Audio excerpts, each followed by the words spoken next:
number of folks who kind of gave me a very patronizing response of, oh, it's such a noble thought. Or, water is obviously something as a nonprofit. I encourage you to write a book, by the way. I should learn from you. You are the ultimate author. I have no social life. That's, my running joke. Craft that culture. Hold on, Meena, before you respond, you should send Tom an invoice after you respond, because I know he's asking for a personal reason. Well, hello and welcome to The Stream, an unscripted, unedited, free-flowing conversation with guests who reject the status quo with a bias for action in the world of water and beyond. My name is Tom Freyberg. I'm an environmental journalist and content creator specializing in water. And I'm Will Sarney, a water strategy advisor and investor, doing my part to solve wicked water problems. And a big thanks and shout out to our sponsor from Spain, Acciona, as well as our impact partners and collaborative partners for making the stream happen. So today we are delighted to be joined by Meena Sankaran, who is the founder, in fact, and the CEO of Ketos. Meena, thanks for joining us, and delighted to see you and meet you finally. Thank you for having me over, Tom, and really grateful for the opportunity to be here. And I can't be do enough to be a part of Will's journey of solving at least my part of a little bit of the wicked water problems out there. So really glad to be here. I love that. What a start. Yeah, I think solving wicked water problems is a great sort of mission to focus on. So lots we want to speak to you about. I mean, you have a sort of successful, probably from startup to scale up now, raised significant capital, a digital play across the utility, agriculture, industry spaces we want to touch upon. But I think something we always like to start with all guests is their origin story. And obviously your company is based originated from San Francisco. You have an origin from India. It'll be great to sort of hear about your journey and why water. Yeah. And Tom, for people who've traveled to India, you realize that water is just such an integral part of your lives and how you interact with it. And for me personally, just having quite a modest upbringing in our childhood, having a water tanker come in and drop water in your house is a very, very common thing. It's not something that is very unique just to me. And so water is just sort of like all pervasive. It's there, it's in your face. But, as growing up in India, you always have this, path carved out. You're becoming either an engineer, or a doctor, or a lawyer, and you're all on this path of education. And I'm the first one in our family who made it out to the US and, became an engineer and had all these opportunities that I was able to unlock for both me and for my family. And very, very blessed, extremely grateful to have just fantastic parents who've just been pillars in my life. And I would say they've really, enabled me with the kind of tools in my toolkit that I'm able to access at different points in life that as per life demanded you to hold. And so, it's been quite the journey for me from a father who worked in a chemical factory to kind of coming to the US and as a student, and then in this journey of then realizing that I have the potential to be an entrepreneur, and anyone can do what they set their mind to do. And I truly believe that if I can do it, anyone can do it. And it's really about having that unwavering determination to go do something, go be a part of something, and really figure out how that mission and that passion align with who you are. I think if you feel like your purpose is connected to what you do every day, it's transformational in how that quickly becomes a part of who you are and the journey of what you uphold. I love how you're so passionate about this. I mean, it comes across every time I talk to you. And it just struck me that, dare I say, I'll bet you were born to be an entrepreneur in a way, just that, that drive to, solve problems and take some risk. And that's such a rare quality. Did you always feel that way, that, you had the appetite to take some risks and shake things up very early on? I think it's possible that it's, that innate quality may have been there, and it just got honed in different shapes and forms. Because when, as an older daughter in out of two sisters, it was kind of like somewhere deep down, you wanted to be that risk taker to do better for your family. It was a different kind of risk. You wanted to be the first one to break the rhythm and say, I want to go to the US and pursue higher education so that I can have a better life for my parents. And so I think there's different kind of risk. And I still remember that moment when I landed in the US and I had no clue, because I didn't know anyone, and it was like 19. I'm like, wow, what am I going to do? And it's just like, you'll figure it out. And it's, sort of like the survivor thing kind of kicks in. And I think that's one of those pieces that helps you along in that entrepreneurial journey, because even during the 15 years that I worked in corporate America here, different companies, I kept pushing myself into roles that were out of my comfort zone. And so I've never been someone who was afraid to start from scratch. And I think that is one of the best things I've always sort of advised or shared with other entrepreneurs, or even others who want to found some companies or want to do something with their lives differently than working. I always tell them, don't be hesitant to start something from scratch, because you're already at the bottom. What is the worst thing that can happen? There's no way going below what you're starting, because you are starting from zero. And so, and the other aspect of it is, if you put so much pressure on failure that people tend to carry, it prevents you from even taking that next step. But instead, if you actually keep in your mind that, failure is just another path that you didn't plan, and it's just the other route, then it just eases off. It just melts away this pressure. And then you're able to just go and do whatever it is that you want to try. And this unnecessary expectation of what do other people think of me just disappears, because in the bigger scheme of things of the universe and the galaxy and of all of us, we're like, we don't even matter. We're like so tiny in the bigger piece. And so if you kind of just let that little bit, sink into you, I think we might have a lot more risk takers and a lot more entrepreneurs out there fighting the battles, because sometimes we hold on to this false sense of perception of what people think of us. And in fact, people don't have time to think about you. 100%. Yeah, it's a kind of the cosmic insignificance, right? We actually. Yeah. Oh, wait. Wait, Tom, speak for yourself. Come on.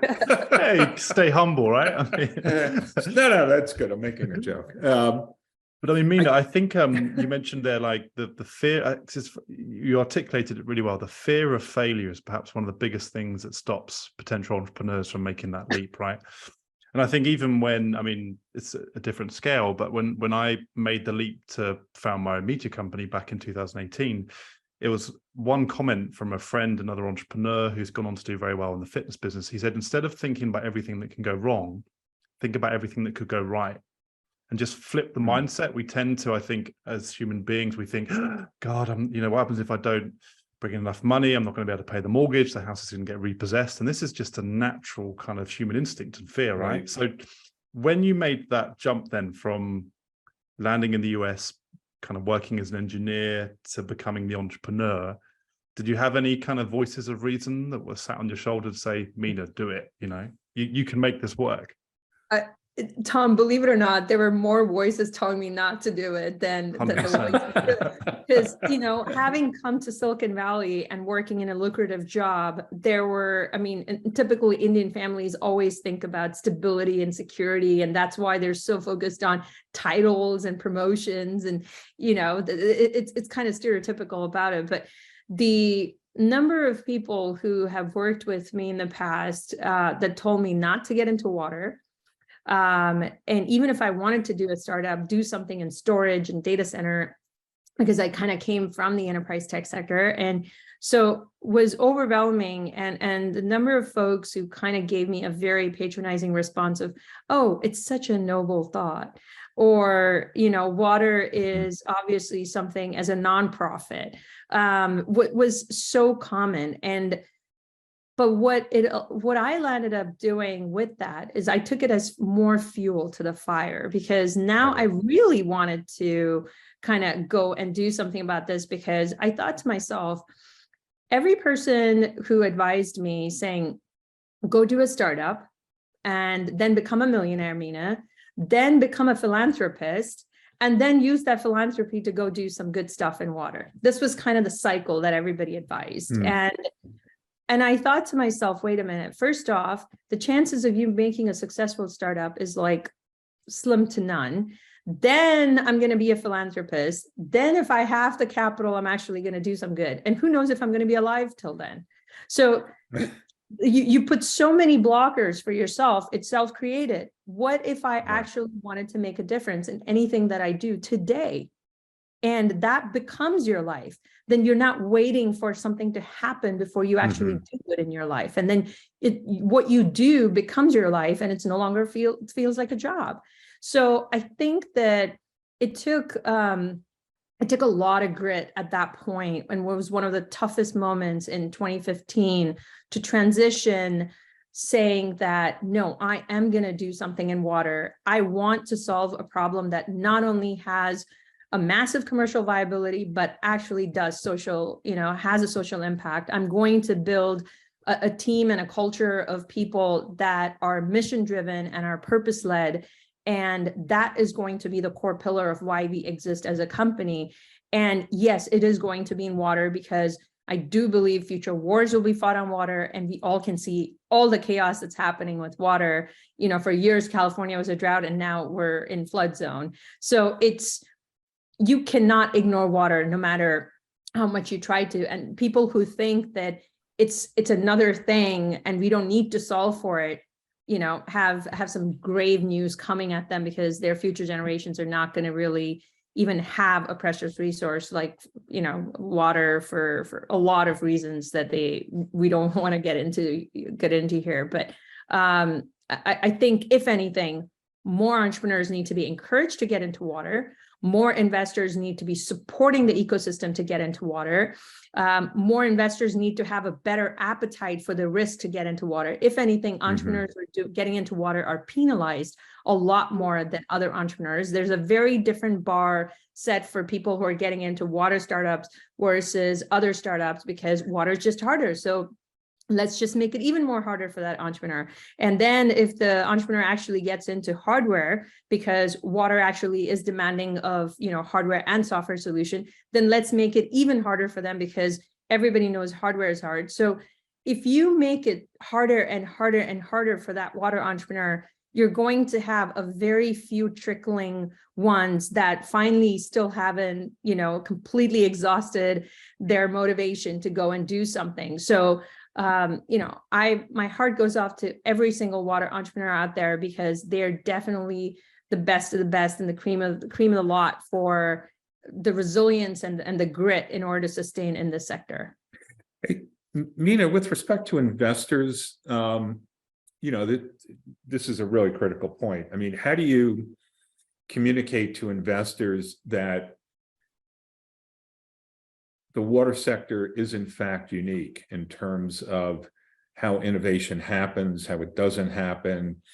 You brought up, appetite, patience, things like that. So two-part question, how do you manage that? And are you seeing a change in terms of investors that don't focus on the water sector suddenly realizing that, well, the tailwinds are, compelling for a business right now because of, what we're seeing in the American West and, tragically other parts of the world. So, I mean, what's your take on the investor side?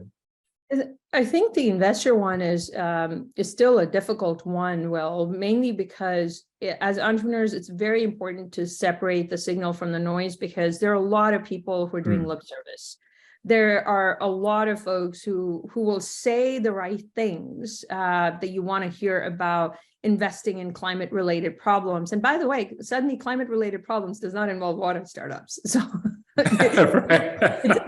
it's amazing how climate related problems and and then everybody only would talk about how you're helping carbon footprint. So water doesn't get the same level of sexy marketing that carbon has. So at some point we're going to have to change our game there. But I think the big part about the investor aspect here is, something that was very quick for me to realize in the early days is the water investors were not giving me a time of the day, even for a conversation. And a lot of them were because you don't come from water. You don't have a water background. What makes you think you can actually solve a problem that for decades we haven't? It was instant dismissal. And so what really I took on as an opportunity to say, okay, how do I shift the gears to find capital through other lenses? So my early investment years, I actually found investment from sustainable focused investors. So sustainability and impact focused investors. Later through the years, my rounds then developed into clean tech investors, who were people who had invested in transportation and energy. So kind of looking at the infrastructure angle and pulling them into the water kind of segments, and us becoming a water player for them. Later, as we progressed along, brought in more of the tech investments, so that tech focused people who are looking at this as, ultimately it's robotics, it's technology, it's data science and AI, and layering all of these different tech stacks to solve a very critical problem in water. So bringing in a tech sector lens into it. So I actually don't have a single traditional water investor in my cap table. That's fascinating. I think we could probably pick that apart a little bit more. I think obviously, from looking at the numbers, you've raised 40 million in capital so far, which is impressive. And you mentioned that evolution from kind of impact through to kind of climate tech. And there's something very powerful in kind of the expression "I told you so," right? So do you ever not that, but obviously you said you were met and the door was slammed very early on from kind of water centric investors because they just thought you didn't have the background or the data in it. But actually now, obviously, you're scaling, you've raised significant capital, and there's probably an appetite from others to get involved. So actually, I'd be interested to know, have those very same investors who perhaps shut the door, have they come back to you with an interest to invest? Yeah, they can have a lot more expensive, I'd be happy to take the capital. The price of equity goes up. Yeah, compared to Meena, you're brilliant. What they could have had, 5 years ago. I'm not going to say no to that capital. It's just a matter of, what terms they've been able to come now. I think the bigger part, Tom, is, knowing how to survive in this sector is probably the number one thing. And because a lot of the investors expect a pace of return and a pace of execution, even between round to round. And the traditional rounds are structured around 18 months to 24 months. And typical outcomes in the water sector are not done in 18 to 24 months. So for you to achieve the kind of milestones that need to keep investors excited and motivated about what you're building and really align with your longer term vision, I think is a very, very delicate balancing act, because you have to keep your team motivated because they have to be able to see the realization of their efforts. And at the same time, those milestones have to matter to investors who are looking at quarterly reports and monthly reports. And so one of the things that we said right up front was, I made it clear to my investors that we're going to report not just on financial metrics, but on impact metrics every quarter. So we actually track our own impact metrics and report on impact metrics just as much as we report on financial metrics. And I think that became part of the DNA of the team, for the company, as well as the board. And then now the second aspect of it is, as we're growing, it's really now also thinking about, I believe the municipality sector needs us. We are absolutely required and by cities, and I think we can add a huge amount of value, but it's a very slow realization path. And I don't know how many years it's going to take for utilities to eventually adopt us. It's still trickling few utilities. So I can't survive based on that. So it was very important to figure out, where is your product market fit in a way that you can sustain and scale so you can survive as a company? And that's what led us to really diving in deeper into applications within industrial and agriculture and others. And that's where our bread and butter is now, where municipality is such a small percentage of what we do. I do believe the value that we can add in the muni sector is massive, but I don't know how many years it's going to take to realize. And if I had only depended on them, I wouldn't be here. Like, we would have just not made it. We would have been like several other startups that didn't survive past 24 months. I love how you really called out the disconnect between funding stages and cycles and the sales cycle. And well, not even the sales cycle, I would say technology adoption. It takes a while, and the segments that you're talking about are really just so very different. So, I don't think we really talk about that enough in terms of, the expectation of, A round to B round, to, a growth round, and how I would say disconnected that is really from how water tech is, adopted. Yeah, and the other aspect of that is, the realization of channel partners to scale, because very quickly you expect that a lot of the water partners are going to take you to market. And what you don't realize is that the water companies, while the innovation teams might be excited, they're keeping a pulse on new technology. They may want to be foresighted about what you're accomplishing. Their core business, that's the submarine of this water company, has absolutely no incentive from their sales teams and their sales orgs to carry any new technology out there, because their quotas are met by pumps and other things that they already do. And then this was a very hard realization for us. And I feel like I have enough material to write a few books on all my trials and errors, because I'm like, I wish every lesson was learned just a little faster.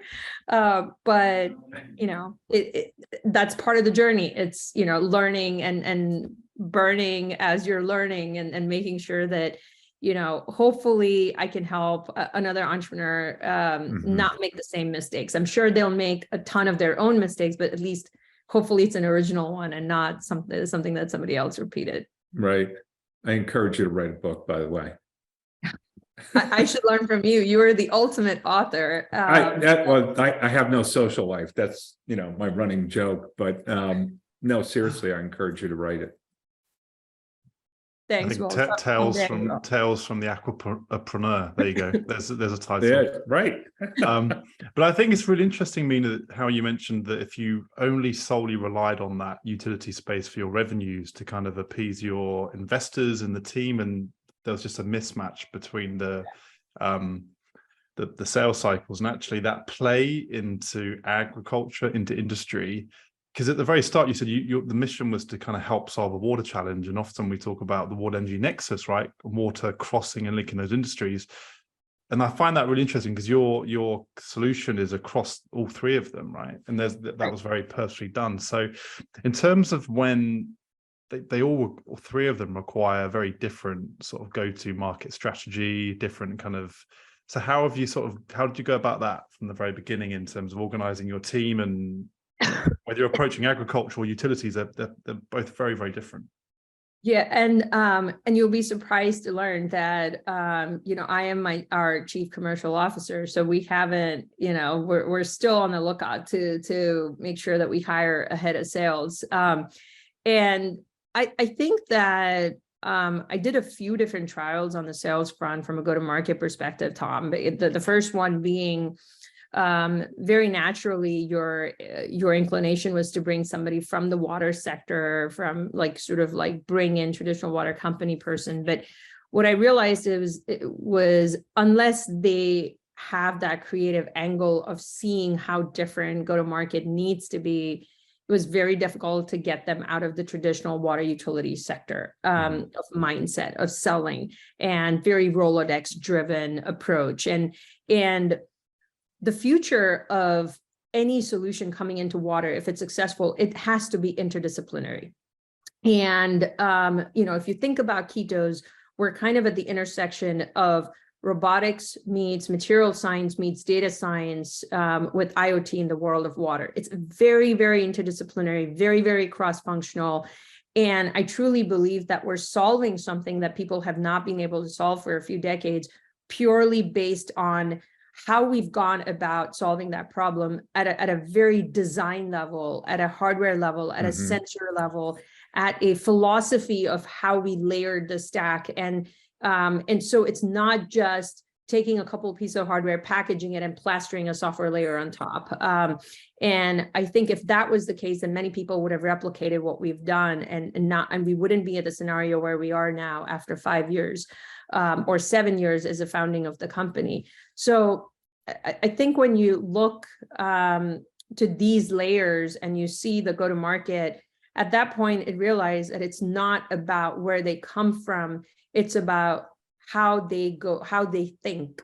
And so the salespeople that we were able to pull together were more about, do they have the right attitude? Are they aggressive enough in their how they pursue things? What have they done in their life? And so I spend time more as behavioral interview rather than anything from the technical aspect, because if I can pair them with a environmental engineer or a technical solutions engineer that actually understands our solution, the two of them as a pod can go and do what we need to get done. And then I can pair them with somebody who's a customer delivery to actually go and do the installations. And so the way we've architected the design is our field operations team, they're 100%, essentially come from military. And I'm so proud of, one, their work ethic, the way they are with customers. And that has been the number one reason, regardless of a customer, how long they have been with us. If there's one thing that everyone has always said is the responsiveness of how our field teams work with them and the customer engagement and how supported they feel. And that is something that I want to hold true to our culture, no matter how much we grow. And that's definitely an effort. That's an interesting point. So you mentioned you're in the process of hiring a CFO, right? Did you say? Head of sales. Head of sales. So how many people have you built so far as part of your team? As a team, we're about 60 or so folks, and we have very few members in India. We have a sister entity set up in India, so we can grow in India at some point. I do believe Southeast Asian market is a massive market for us. So we have a few folks there. We have few folks in Estonia, but majority of our team, I would say 90% of our team is in the United States, but very distributed. And right now from a deployment, we're deployed in about 6 countries and maybe around 22 or 24 states in the US. So I find this, obviously, it's a sort of quite decentralized, you mentioned global team around the world. And obviously the culture you're building seems to be very important to you, and the values and the mission and the vision, right? So something I'm always interested to hear is, how do you, as a sort of founder entrepreneur, when you mentioned getting into the sort of the behavioral science, almost the psychology when recruiting people, how do you maintain that culture and that kind of purpose when you've got because it's not as if you're all these kind of tech startups in a room with bean bags and football tables and drinking smoothies, right? You're all around the same thing. You've got this decentralized team. How do you sort of maintain and craft that culture? Hold on, Meena, before you respond, you should send Tom an invoice after you respond, because I know he's asking for a personal reason. So just a heads up there. I just think it's really that's Tom, very true, Will. Tom, I'm happy to consult offline, Tom, for you. There you go. We'll just agree like an hourly rate. We'll sort it out, Meena. Thank you. We'll figure that out. Yeah, we'll figure that out. No, but I think that you bring up a really important question, because in the initial days, I still remember when we were 10 of us, and I started off in a 200 square foot space, and one side was lab, one side was a couch where I was pretty much doing everything and interviewing the trees underneath in the parking lot. I still have that team with us. And so it's just, when we talk to each other.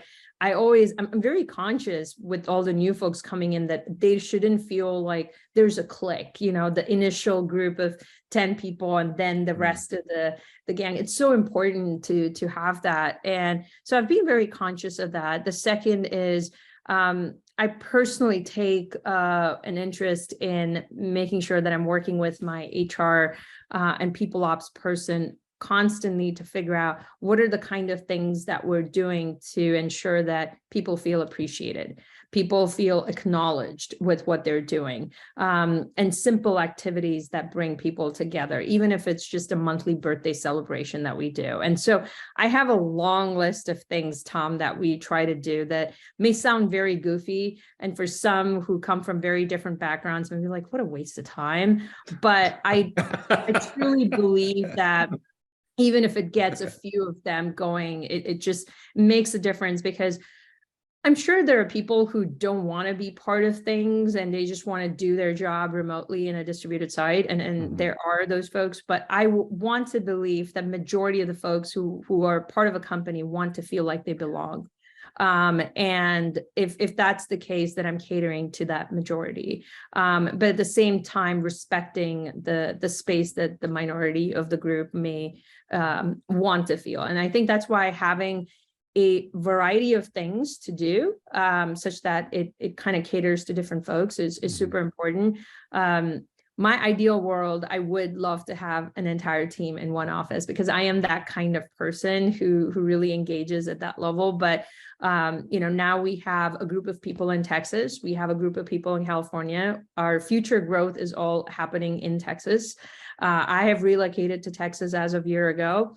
And so, that certainly is kind of our home base and where our future is leading. But at the same time, the rest of the team is distributed. And I think one of the things we really have done a phenomenal job, which I really, really enjoy, is a team offsite that we all gather together once a year. We haven't been able to do that last couple of years with COVID, and also, people still kind of fearing doing big gatherings, but I'm really striving to make that happen this year. And I'll give you an example, just 10-second. One trip of an offsite was at Yosemite. One was at, Carmel. And we've done a trip and really at Lake Tahoe for the entire. So it's very much nature driven and lots of activities. And I personally design all of the activities and the entire agenda for 2 days, because it's almost like my arts and crafts time. Like it's the time that I get to be creative. And I get to unleash my inner child, and I'm just really enjoying, because when I see the team interact and them laughing and them enjoying amongst themselves and them shedding their kind of blocks and barriers in how people interact, it gives me immense joy. And I feed off of that energy to see how all of them really come together. So it's worth the investment for me. So Meena, I will say that I think you'll get 2 applications from the guys you're talking to now, but confident you're going to get a flood of resumes once this is broadcast. I really value the culture that you built and how you honor people, who they are and what they contribute and so on. And yeah, really significant what you said about veterans, folks with a military background, in terms of what they bring to the table, and the value of that in terms of being, certainly hungry and motivated, but, the ability to execute with discipline is pretty extraordinary. I really love how you think about this. No, thank you. Thank you, Bill. I do believe it's in the people. I feel like I've been through 2 different startups in the past, and there's some things you need to know as basic skills coming in, but I truly believe that if you can train a person, you can move mountains. Like, I have a variety of folks who started off college grad, then became interns for me, and then started off in their first job. Now they've been with me 5 years, and I feel honored that I've gotten to see them grow and just bloom into who they are. And now one of them, as they all become young team leads and they're growing in. And I know that this is just a stepping stone, but I feel like if people can take away that some good examples, I mean, I'm sure we have our set of challenges. We're all, as we're growing, we have so much to learn, and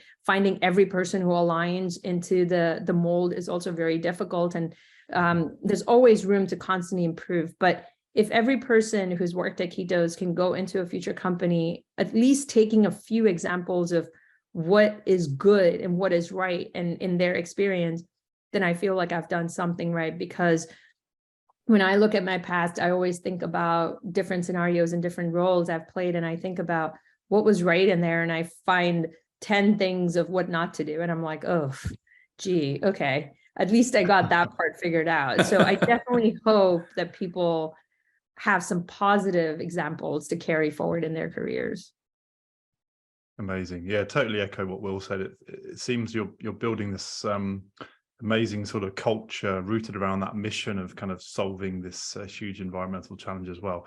Meena, one of the kind of the final questions we try to ask our guests is if they could go back in time, could jump in the DeLorean, and knowing what they know now, give their 17-year-old selves one piece of advice, what would it be? If you could go back and speak to 17-year-old Meena Sankaran, what would be the one piece of advice you would give her?